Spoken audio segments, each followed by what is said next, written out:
It's the old Doctor Who show, episode number 1, 2, 3, 1, 2, 3. Go forward in all your beliefs and prove to me that I am not mistaken in mine.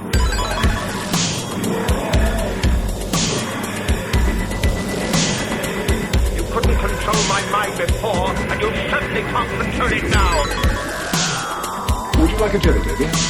The TARDIS, when working properly, is capable of many amazing things.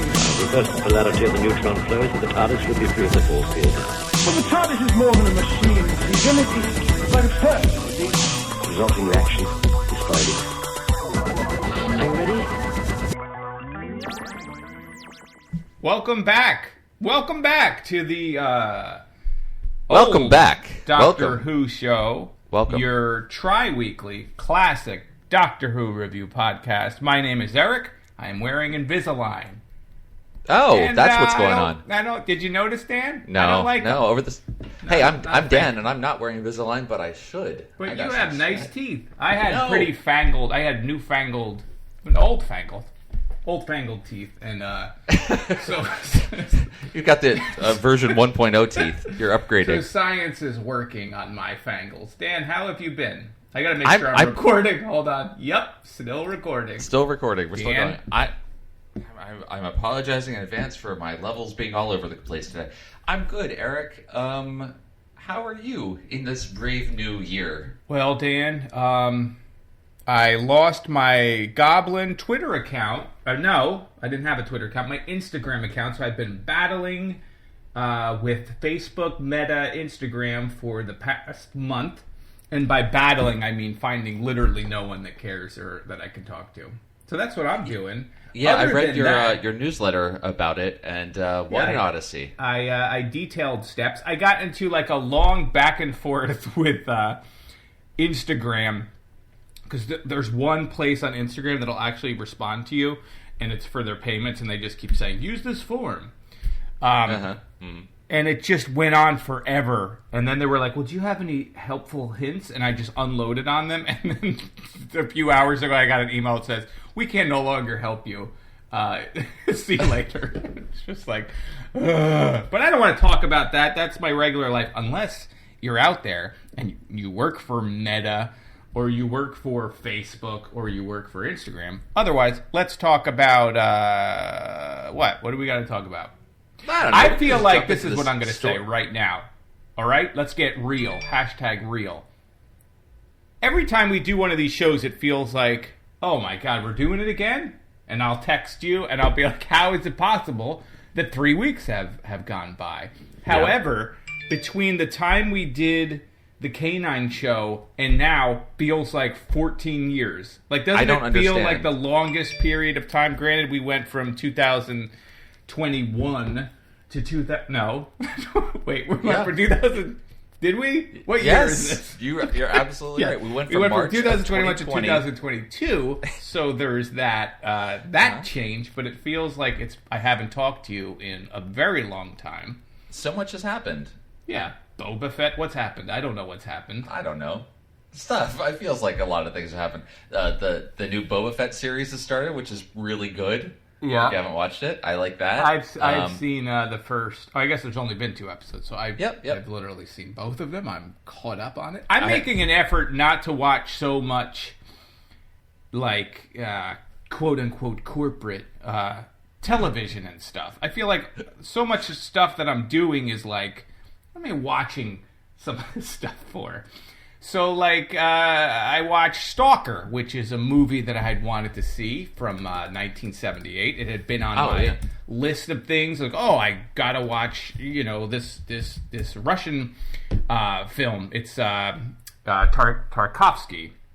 Have you ever seen Solaris, which I had seen, which is an amazing movie. So this was on HBO Max. And there's all these movies on HBO Max from the Criterion. I'm like, I gotta check out 8.5. I've never seen Fellini's 8.5. You won't watch it. I'll watch The Sopranos 18 times. I'll watch The Circle on Netflix, which is the worst thing in the world. Oh, God, please do not. I've seen 2 seasons of that. So I'm like, you know what? 2022, I'm going to make a point of actually watching a lot of films that instead of just always going back to the well to be like, Hey, you remember what Tatooine's like? Hey, you remember Bosk was one of these? We'll give you 6 of them. It's fine. So. That's it. Oh, Bosk was that the lizard bounty hunter guy? Yes. Which I couldn't remember the name. That species is all over. Yes. And then you get, it's not really spoiling things, but you get, basically, if you've seen it in a previous Star Wars movie, you're going to get it again. You're going to get a lot of them. It was cool. I'm not down on the show anything. A badass looking Wookiee. That's fun. Yep. You get to do that. What else? What about Doctor Who? I guess we can't talk about Doctor Who because neither you or I are watching it. I was just going to say, I decided to start trying to watch Flux. Oh, good. So I took another run at the first episode of them, and by the time I got to the end of it, I'm okay. All right, I can watch this. There's something. Is it over? Is it done? Yeah, I think so. I don't know. I haven't seen it, but I think so. Okay, but as far as what's aired, yes. So I went back and rewatched The Timeless Child to remember exactly why I didn't like that entire mythos retconning. Okay, fine, whatever. Started watching the first episode of Flux, and there's something to do. Here's something I don't understand. We can watch these classic stories, and production... We're supposed to. By law, we have to. We have to. We're contractually obligated to complete our mission. And the production design is heartfelt, but under-budgeted. A lot of reusing of old...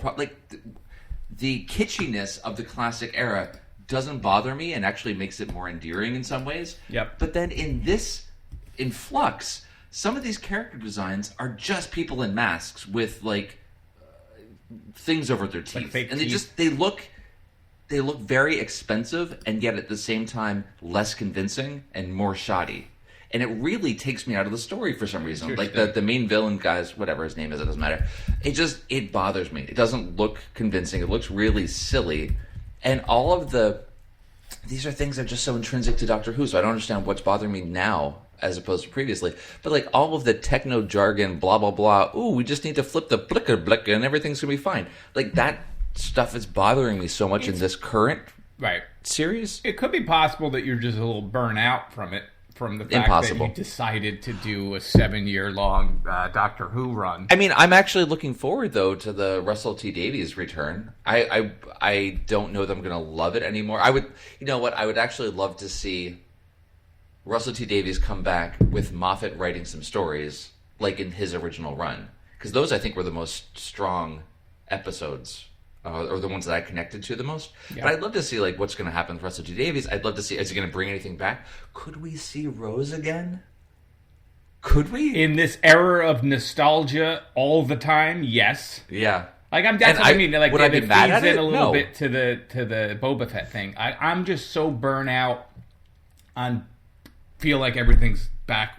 You remember this? I want new things. Yeah. Where's the new stuff? I'm sure new there things, and I say that, but there is new stuff. It's just that my brain's not going to it because we're in a constant crisis, and it's I want to be back in the 80s, Well, I mean, I definitely feel that. There's some things incredible, prestige dramas that are getting all these great reviews, and I know that I actually like them, but I'm not going to watch Station 11 right now about a pandemic while we're in a pandemic. I know, my sister, that's not going to happen. My sister is always telling me to watch that it's supposed to be. Same thing with Yellow Jackets. I don't have Showtime, so I can't watch Yellow Jackets, and I think the creator went to the same high school as me, which is interesting, but I don't know. Let's get into the Doctor Who. Now I'm getting depressed, Dan. I don't want to go in depressed about the goddamn let's go all the way back to pandemic 1974. Or the collapse of American democracy. I don't want to talk about that. I want to talk about another collapse of the civilization. Collapse of a different civilization. A similar setup with warring parties competing for power. And are you talking about the Monster of Peladon? Oh, again... No. So much of Star Wars came from Dune. We all know it. Sure. The Sand People being the Fremen in their still suits and all of that. They even mentioned spice. That's what I'm saying. They go after the spice, which is from the original Star Wars, which is from Dune. They talk about the spice runners of Kessel or whatever. I can't remember the exact thing, but they made a point of bringing that up, but it had no effect on. No, it could have been anything, and I didn't quite. But they had to do it. Yeah, and it's fine. We'll get off that. It was very tied to indigenous people in the U.S. and and that whole thing. But that's a whole other podcast. But it could have been any. Okay. Yep. Anyway, let's find that. Yeah. Button. I think it's we buried were underneath. about to go into the other monster, the Monster of Peladon. So we hit that button, Dan. Hit the button. You can't make. I can't even. Okay. Friends, we don't usually record at 9 o'clock in the morning, which is... It doesn't happen. Yeah, so that's what we're doing. We're both a little drunk, clearly, from the previous night. The episodes recorded in the evening are a different feel than our typical ones, and I think I like those better than the ones that's recorded way too That's early. when you're going up the mountain, everything's fine. This is the other side of the mountain, which is not We're struggling fine. on this mountain. All right, we're going to hit the button. We're going to get into this story. Button. Ready? Yep. There's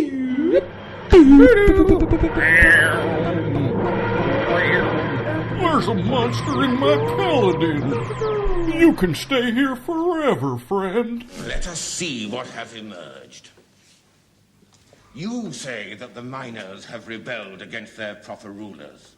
But Gebek here says that the nobles have cheated them of their rights. You say that the doctor here is a spy and a saboteur. But the ambassador says he is an old and valued friend.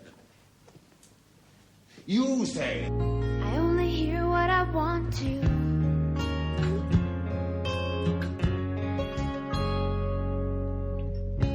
You say... that your god appears to you because he is angry. But the doctor here is sure that the appearances are caused by trickery. An excellent summing up, Commander Azaxia. You know you'd have made a very good judge. You forget, Doctor. I am your judge. Your jury and executioner, too. The Monster of Peladon. 50 years and one companion after his last visit, the Doctor returns to Peladon for some vague reason, seemingly having to do with good manners. Once there, our heroes find that no one knows who they are, no one trusts them, and the Doctor doesn't quite remember the maze of tunnels beneath the city like he thought he did. There's a lady king on the throne now who gets to learn the power of women's lib, an eyeball-shaped ambassador in a new shower curtain, and a complex labor dispute between aristocrats and the skunk-headed miners. Ice warriors rasp their way into the mix, and the Doctor gets to both karate chop and sing, all the while Sarah snarks and smiles. Eric, this one was written by Brian Hales, directed by Lenny Main of the Mainline Mains, and produced by Barry Letts.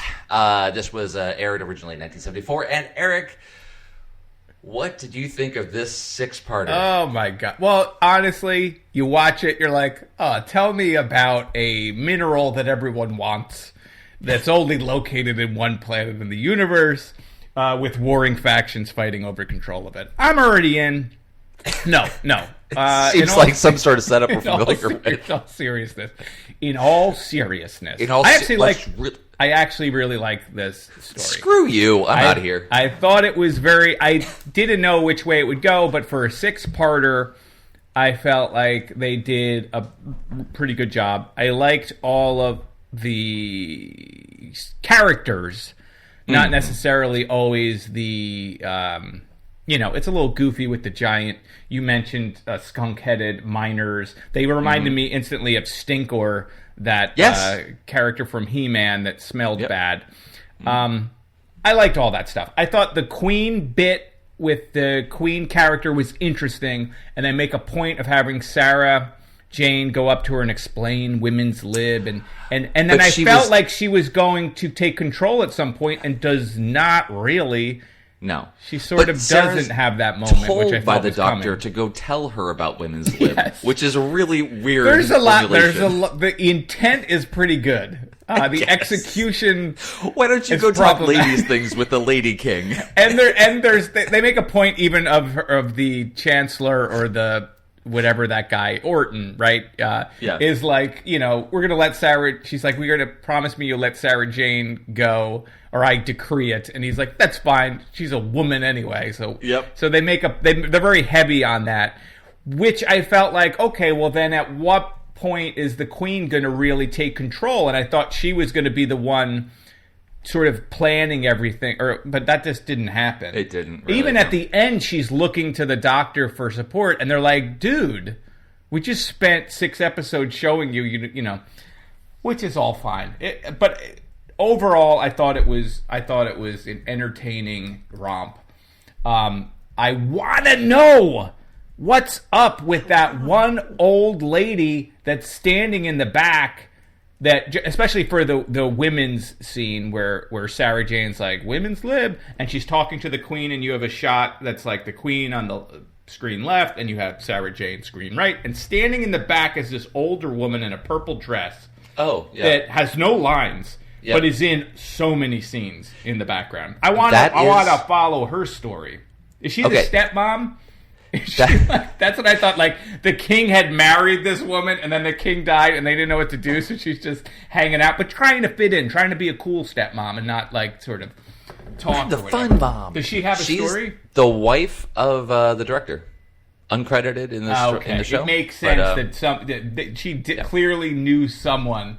But she does not say anything, and I wish she did. I like how the Queen had hair. It's a two-tone thing going on. Two-tone world. She looked like Rogue. I've spent a lot of time reading X-Men, X-Men comics, and so I just read an issue of Rogue last night, and then I was like, oh, there she is on Peladon.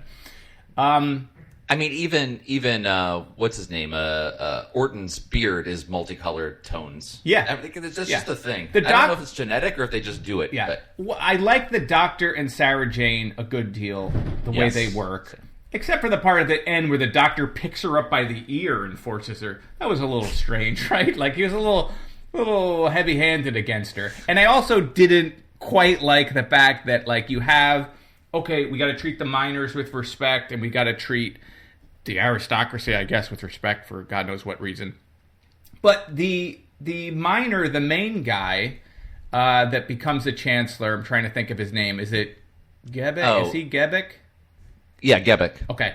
He ends up exploiting his own people and sort of saying, this monster Peladon is on our side. When him and the Doctor are fooling his own people, like, he's just as guilty as, the Federation guy. Yeah, but with better intent, I guess. But it's still, he's not saying, dude, this is all fake. Everything's fake. He's just like, let's go with it. Well, that'd be like saying your religion is fake. Corrupt, right. Miracles aren't real. Angels aren't watching out for you. So he's just like everyone else is using religion to exploit the lower classes. Perfect. Which is fine. Totally fine. I don't know. I liked it, Dan. I feel like I've talked a good deal. What did you think of the Monster of Peladon? Peladon, nice little creature. Yeah. But they just leave it down there, and that's fine. And there's just the one. I thought this was a pretty good 3-parter. It didn't need to be 6. It didn't need to be 4. Did you feel like... It also didn't need to be. I don't know why we would want to revisit the planet of Peladon. There was nothing new this time. It's the same going in and out of a secret passageway 30 times. It's the same... How many times do you have to see a character... lift the torch sconce and then put this torch sconce back like that, and then on the other side do the same thing again? It's just the one time though when Sarah's just had it and she's done because she thinks the Doctor's dead and she doesn't close the door. Right. She's like, oh, forget this. Sarah's pissed. I liked the characters. I liked the performances for the most part. I love Sarah Jane in this. So it's fun to see her and Pertwee get to interact in what feels like a kind of prickly way, but in a way that they clearly have affection for each other and appreciate each other. But it feels like very early days and just kind of getting to know each other, which is fine. I can't stand the skunk head afros. They just really bug me from the first moment when we see them right away. Yeah, they're ridiculous. And are they part horrible. Of the hair, or is it the sideburns gone awry? Both. I think it's the sideburns that bother me the most. Like the sideburns are coming too far into the face. Yeah, so I don't they're know what's growing like an organic version of those helmets that the Spaceballs would wear. Definite hair helmets. We got Alpha Centauri back again, and I just feel like they only did that because they still had the costume. Like I don't know. Like what is that character? It's fine. The character was fine, I guess. I know that one of our listeners really enjoys the Alpha Centauri, so sorry about me disparaging, but not huge fan. Now, when you saw the Alpha Centauri the first time, because this is a recurring character that we saw in the other Peladon thing, somehow, like in the other Peladon story, they're all meeting there because they're going to enter this galactic thing, and it makes sense. Why is I keep saying she because it sounds like a woman, but they refer to it as a man. Well, it doesn't matter. Space gender. But why is he there? He's an ambassador now, trying to. He just lives there. Trying to help them settle their labor dispute on behalf of the Federation. So the ambassador is the voice of the Federation there, trying to help come to terms. So spice production has stopped on because Peladon, the production has stopped, and they have sent a third right stage. Now They've sent a third stage guild navigator to investigate. But so, and this is all very urgent because the Federation is at war with the creatively named Galaxy 5. Is it? Yeah. Is it 5 races from another galaxy? Is it the 5th galaxy? I think it's like a band that they put together. The Galaxy. cover band. Yeah. It's a Genesis cover band called Galaxy 5. We are Galaxy 5. It's just like all synths. Rick wakes in. We got to stop them. So, I really enjoyed the character of Eckersley. The performance by the actors. This is the guy who just doesn't. He's just there to help maintain the spice. The trisilicate doesn't want to get involved in any of these disputes. But clearly, from the first moment you see him, you know that something's up. Edis is the character, or whose character? Eckersley in the black jumpsuit. The one that the too tight jumpsuit. Sure. He's lying on the floor, and you get all of him. I didn't realize, but sure, that makes sense. He's the guy that's the bad guy. He's the bad guy working with the Ice Warriors. I mean, the fact that they have the Ice Warriors introduced so late in this story. Before as I continually cut you off, please who do. is Edis, then? Yeah, there's Eckersley, and then there's Edis was the I think the crazy-eyed miner, the one who just didn't trust anything and wanted to. He's the one with the. He's the one that gets killed. Yes, he's the one that aims the laser, the sonic and blows lance. up. Okay, fine, keep going. Yes, I agree with you 100%. I thought he was the best part of it. Eckersley. Yes. He was like his whole delivery. He was very like, and I kind of preferred him as the guy that was a company man, right? Versus it was better, I think, seeing that until the reveal that as a villain, because that is why we get into so much trouble. Yeah. Versus like, okay, he's actually a double agent, like he's doing this on his own. That's a good point. That is interesting. They could have been more of an exploration of good men letting bad men not stopping. That would be it. But that's not what happened. He just ended up being a double agent working for the Ice Warriors. And I mentioned this in one of the last stories, but just like enemies with slow cadence and raspy voices, and like this is the canonical example. And it's so poorly paced. I feel like you've changed my mind significantly, and now I don't like it because I remember when the moment that they're trying to break into the refinery, and then the doors open, and I saw the green fella. What are they? You just said them. The Ice Warriors, and it's like Skell. My stomach sort of dropped. Yep. And I was like, oh no.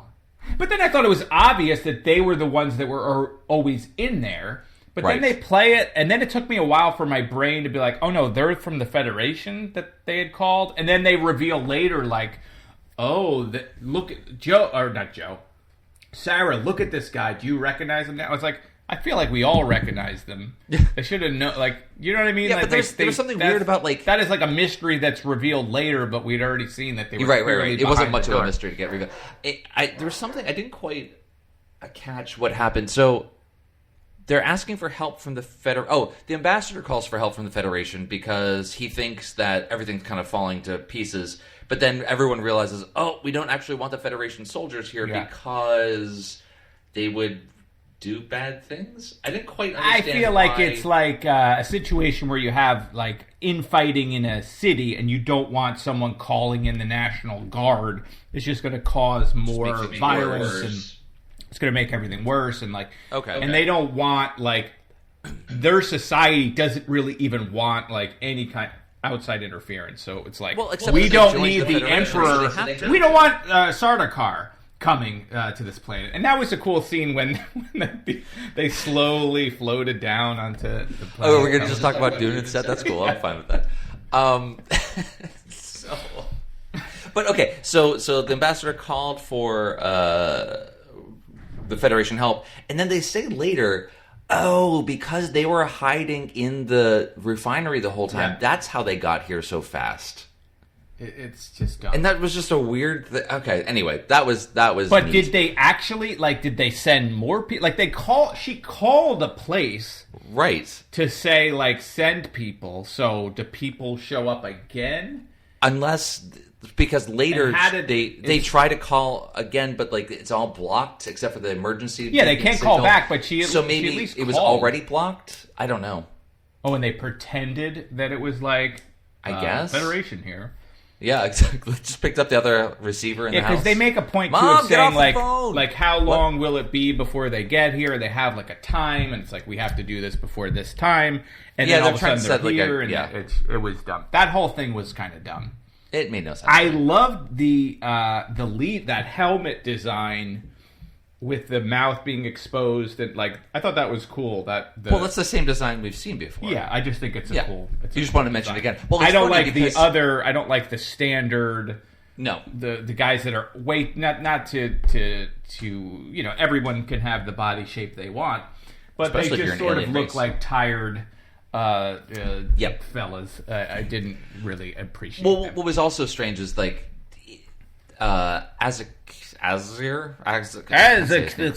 sure, Ice Lord, the main baddie, with his helmet, you could see his mouth move, and he had he actually had a very Emperor Palpatine vibe going on. Yeah, he did.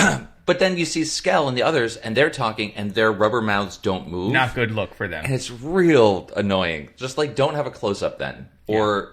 Put something in front of their mouths so it looks like they speak through a whatever. Right, 100% no reason for us to even have used the Ice Warriors.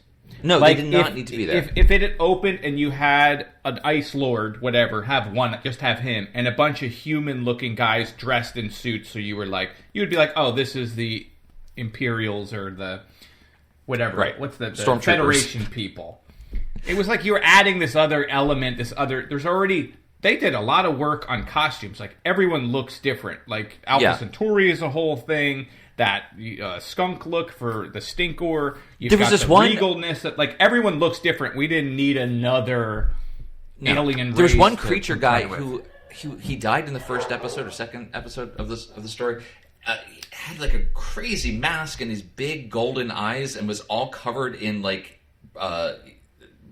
red hair, even up to his arms. He had prosthetics on his arms. You blink and you miss him because he's only in it for a little bit. But I had to take a screenshot because this is a really interesting character design, and then is just immediately killed. But they did spend a lot of time on trying to recreate this citadel and on the catacombs of Peladon. For what reason? Why are we here though? Maybe we had the sets still. We had the sets. The sets, we had the statue. Well, they actually had to reproduce some of it. They brought back the same production staff and director in order to give it the same feel as the first story. Perhaps it was very popular. It's my only guess. It must have been a very popular story at the time, though I can't imagine why. Anyway, it's just why did we need to be here? It could have been anything. Whatever. It was fine. I don't know. I didn't mind returning to it, and I don't remember how many seasons prior we had just been. So it was only two seasons before. This is 2 seasons later. And you mentioned before we were talking about Sarah Jane and the Doctor and their relationship, and I think you said there was early days of their relationship. I think it's the last. Early, but I don't know. There's only one more or two more stories, and then he's gone. Yeah. So this is actually the end of their run, pretty much. Yeah, you're right. I don't know, man. I don't do my research. Sarah Jane produces a lot of tears. Too many tears. They show Sarah Jane crying when she thinks the Doctor is dead. One of two times. Twice. Yeah. And what about that whole extended, irritating sound scene close-up of the Doctor's face? Oh, yeah, trying that was to fun. battle and just doing things on a keyboard. That was exciting. But when they show her crying with a couple of tears and they just cut to the Doctor's face and it's just wet With just like they had dumped a bucket of water on his head. I thought that was sweat at first until he goes like this and says tears. Like, God. Right, and then he's like not really nice to her about it. It's a little, but that's like his thing. That's his thing. I just put myself into a sensory deprivation state, and that's fine. A couple of fun things that did happen in this story. We got to see the sonic screwdriver being used as a screwdriver. Yeah. With a giant screw. Like, we didn't need a screw that big, but as soon as I saw that big screw, I got excited and thought, are we going to get to Sonic it? And we did. So that was fine. That made this whole thing worthwhile. There's a moment in the third episode when Sarah and the Doctor are brought in to speak to the Queen, get an audience with her. They sit down and they're given, like, refreshments. And they have, like, what looks like a cup of tea in one hand. And it looks like Sarah's just eating a bunch of lettuce, holding up a handful of lettuce and just chomping into it. Or like maybe it's some broccoli or something, but just right into it. That was fun. I don't know why that was that, but I enjoyed it. So that's a cool thing. The Doctor getting to reprise the beloved song. I think it was a top 40 hit. The Venusian Lullaby. I love it. That was I was happy to bring. Honestly, I could just listen to the John Pertwee singing that. A 30-minute extended cut would be great.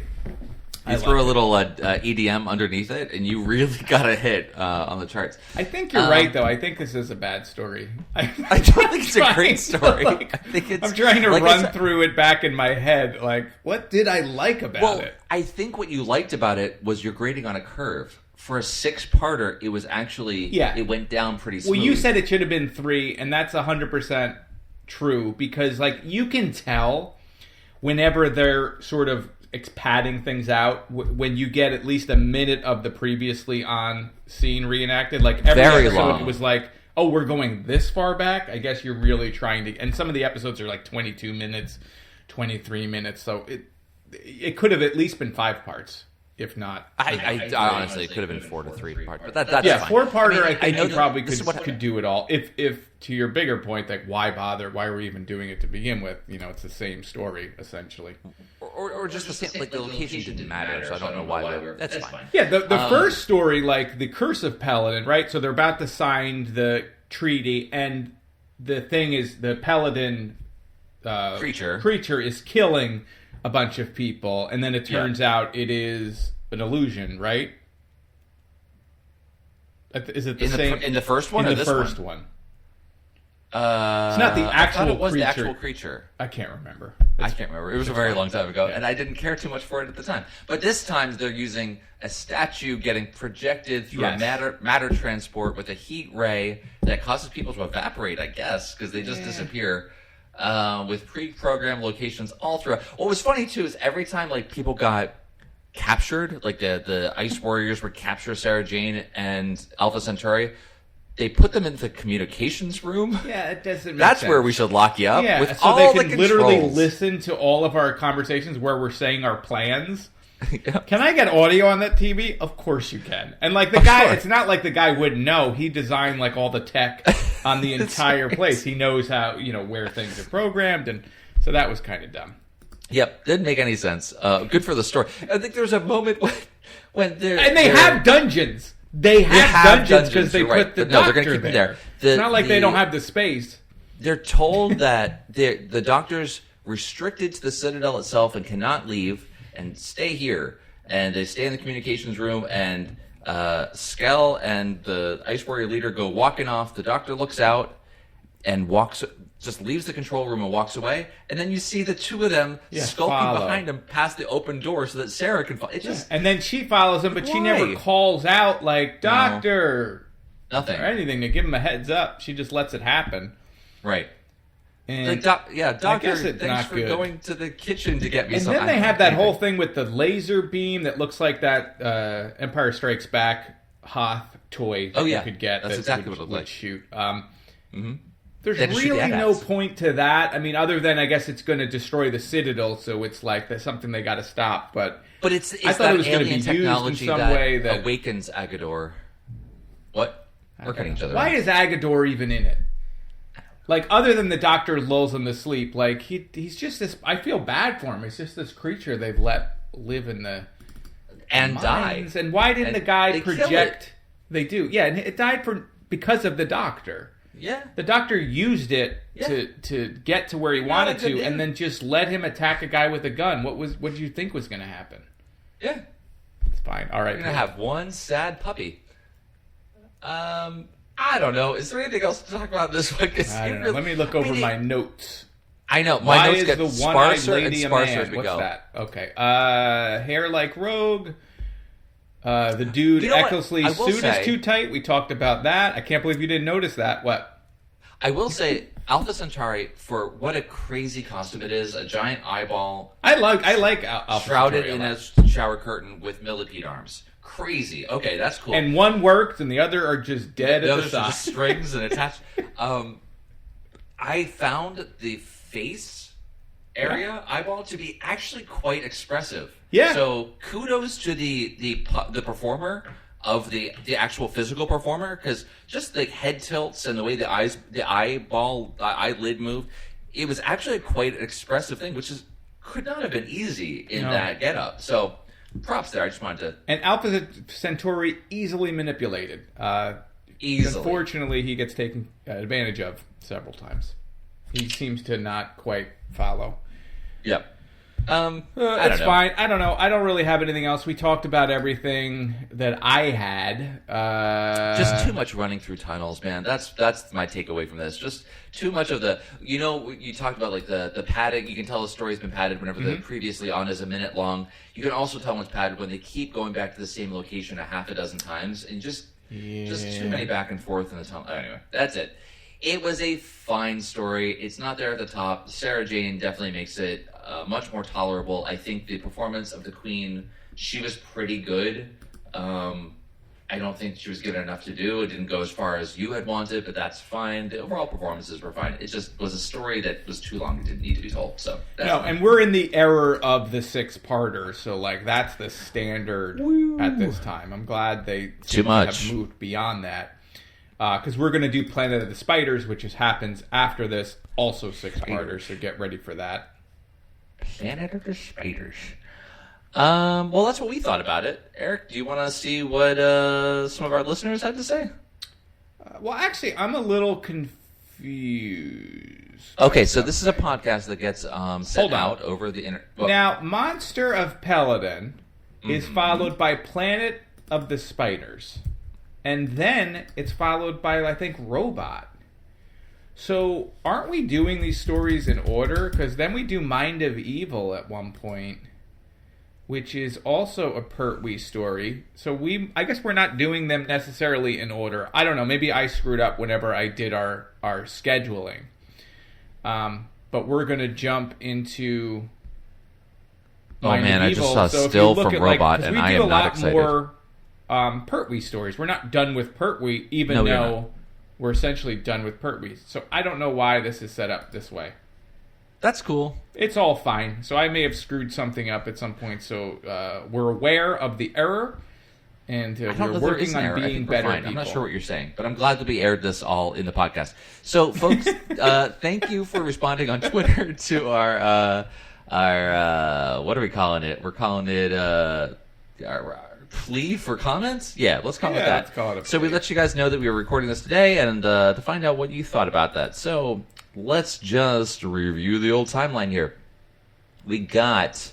also, just in the intervening time between this story and our release of the previous K9 story... Yep. Who wandered into our Twitter feed...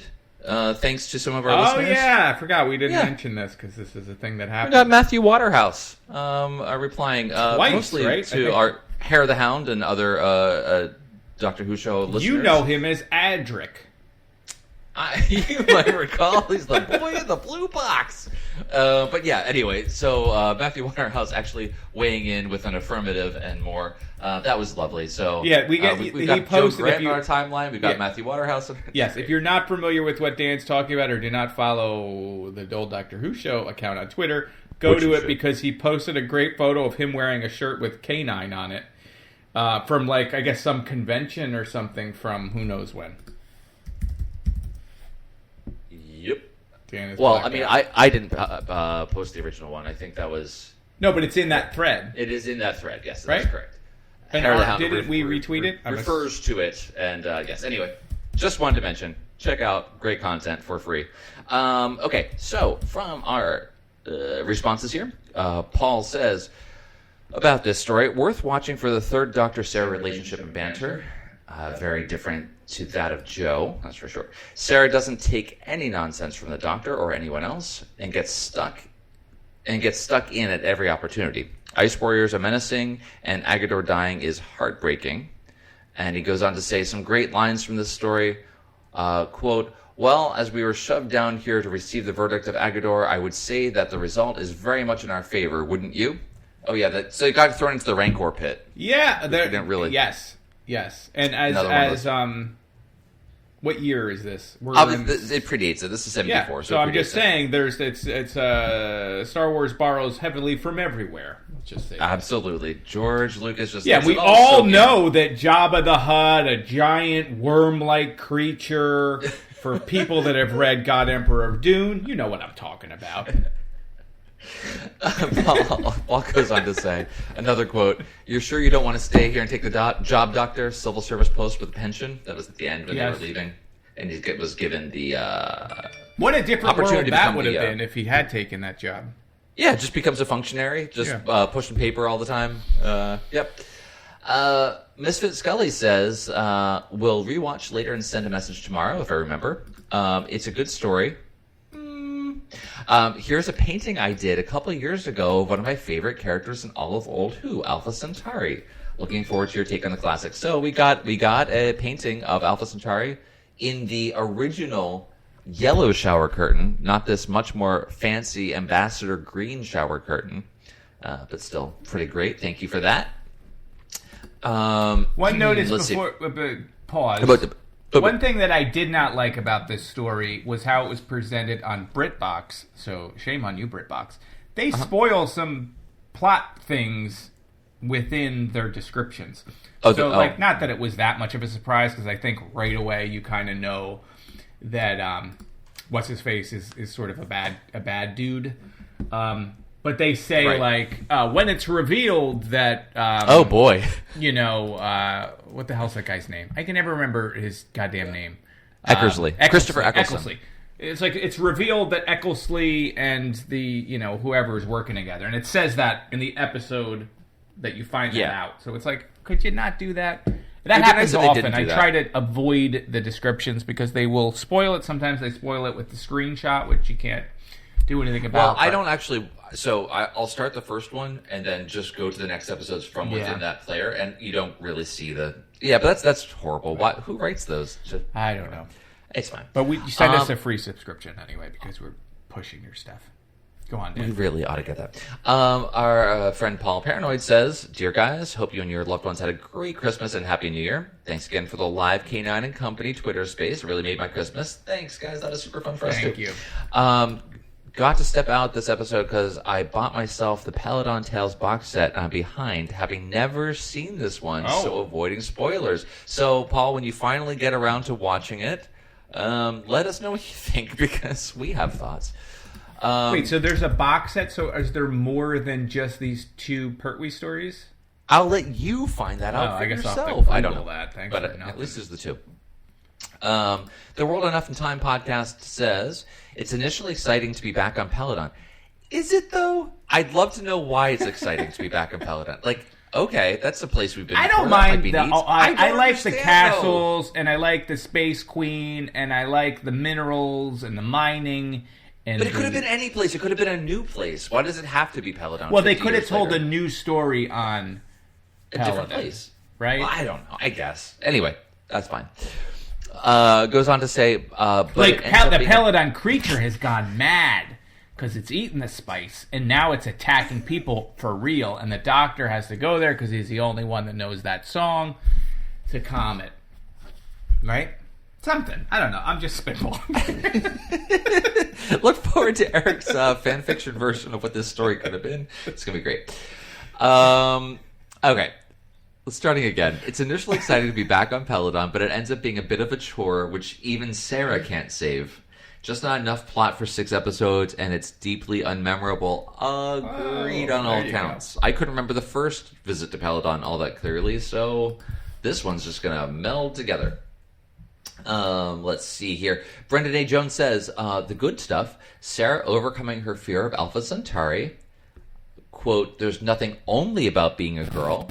I like that. The doctor's jump scare. I don't remember what was the jump scare. When did the doctor do a jump scare? She sneaks up on Sarah at some point, right? Is it when he's in the cave and they've knocked him in because they have the explosives, and then he gets the champion, he wakes the champion up, and they both look and they realize the projection of Peladon is in there. And then he dives through that hole in the rock. Well, yeah, that's pretty late. Great. That's that was later. Awesome. But this is like the initial end of an episode, and then the big guy gets killed. Sure. And then the other guy's like, he was our friend, and then they use the laser to blow a hole in, and then he jumps through the thing. This was an action-packed episode for the action Pertwee doctor. Gets to do his judo chops. He subdues people by hitting him in the back of the head. But I didn't catch this when I was watching it closely as an eagle-eyed viewer, like I typically am.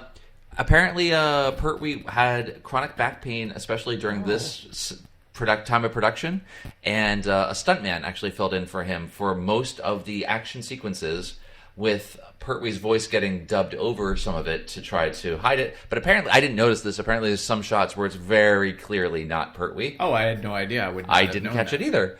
But so for such an action-packed episode for him, to not get to do those stunts must have been heartbreaking for him, since I feel like in my head, he's the one driving that whole thing, that I want to be a James Bond doctor. Anyway, judo chop. Hey, we don't know. Maybe he's the reason they go back to Peladon, too. Like, maybe John Pertwee's like, I'm done with the show in another, I guess this is his last season. Yeah. Take me back to Peladon. I want to sing. I want to sing that song. I want to sing again. Yeah, maybe. That wonderful lullaby. Let's see, what else? Other good things. The Queen in episode 6, I guess kind of getting to feel her power. The bad things, though, slow plot, bad wigs. Boy. Forgetting to overdub Terry Walsh, that's the stuntman. Thank you for that. I actually had to look that up, and that's how I saw that, the whole thing with the stuntman. And the Queen in episodes 1 through 5. And the one to watch would be the chemistry between Pertwee and Sladen. Agreed. Super fun. Yeah, she makes everything better. 4 to Doomsday always makes it better. 4 to Doomsday goes a bit further than I said, and says it would be an ideal 2-parter, but it's the worst Pertwee for me. Yeah, 2, 3, 4 parts would have been much better than 6. Okay, going on with others. So thank you for that feedback as well. Let's see, who else we got? Oh, and just a shout out from Edmund II says, don't forget Sarah Jane's jumper from this story. Thank you, Hair of the Hound, I think, for getting us into that thread. But she's got a great sweater reveal at a certain point where she's wearing the black leather jacket and pulls it off. Yes. It's just this great sweater. Very early 70s pattern to it. And again, if anyone out there is making things, I'll take a men's medium. But that's what we got, folks. Thank you for listening to us so early in the day. Is that all we have in terms of feedback on this?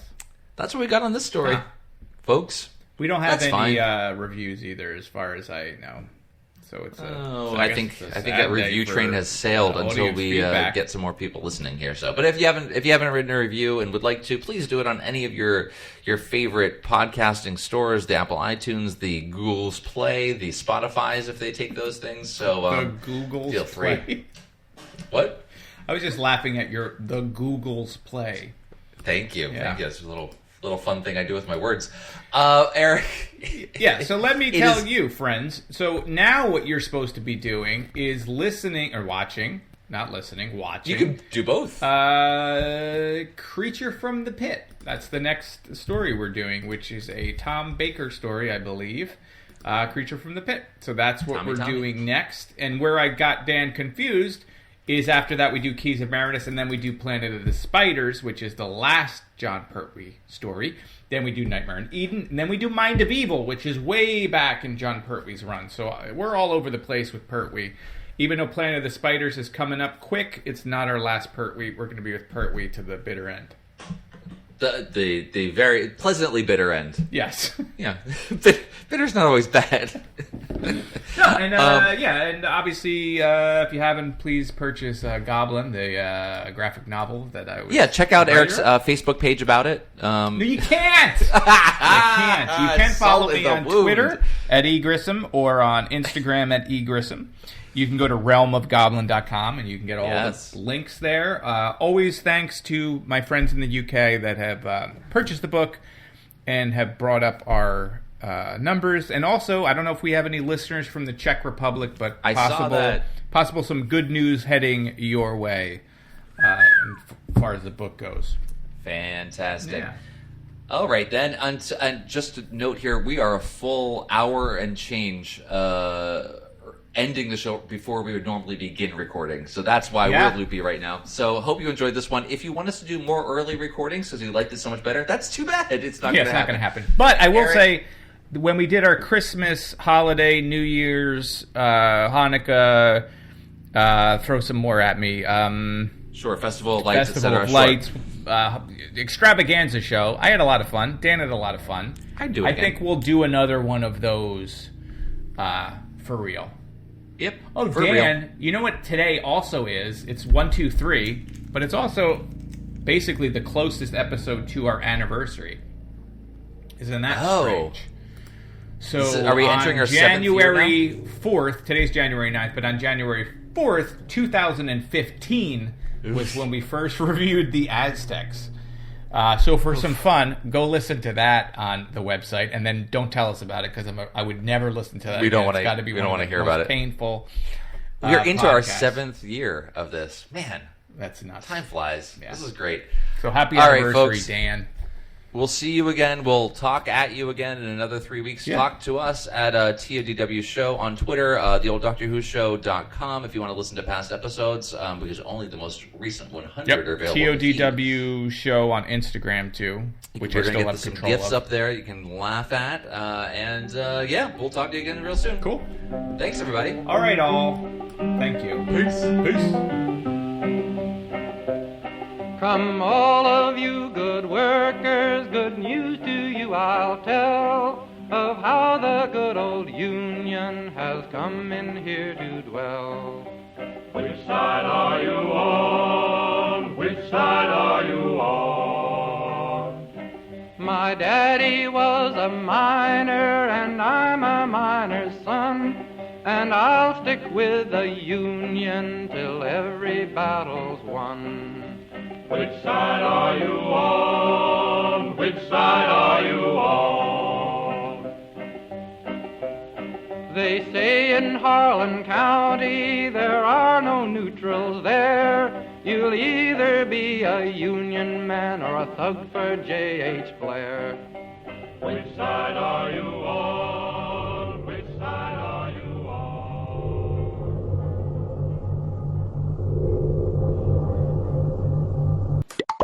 Where's my robot? You know?